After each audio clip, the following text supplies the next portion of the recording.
All right, for our second web session, Wednesday, July 11th, we're going to get more into correlation or linear relationships between variables.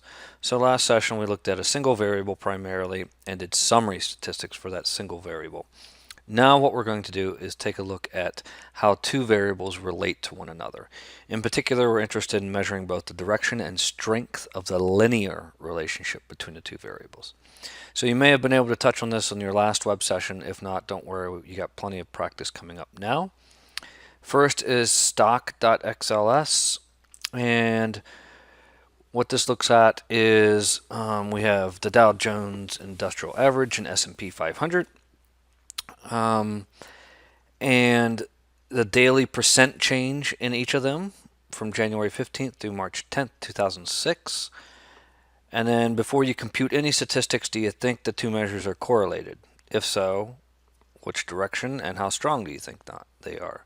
If not, hypothesize why you do not think they're correlated. Compute the correlation coefficient for the data set. And then discuss, what your hypothesis was correct or not. And it's a very small data set, only 9 rows of data. For the second part of the session, we'll actually be doing some problems out of the textbook, Chapter 2, number 4 through 7. And this looks at a data set.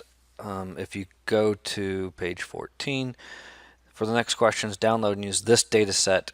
So if you click on the words this data set, it will download an XLS file, an Excel file, and we're going to be doing numbers 4, 5, 6, and 7, where you're looking at the correlation coefficient between height and weight.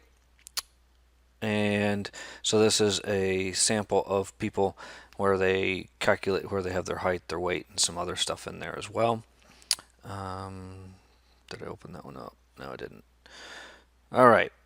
And then if you reverse the two arrays in your calculation, is the same thing. Why or why not?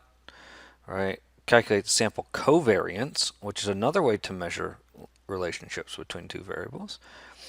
And then create a new variable called height in feet. Right now it's in inches.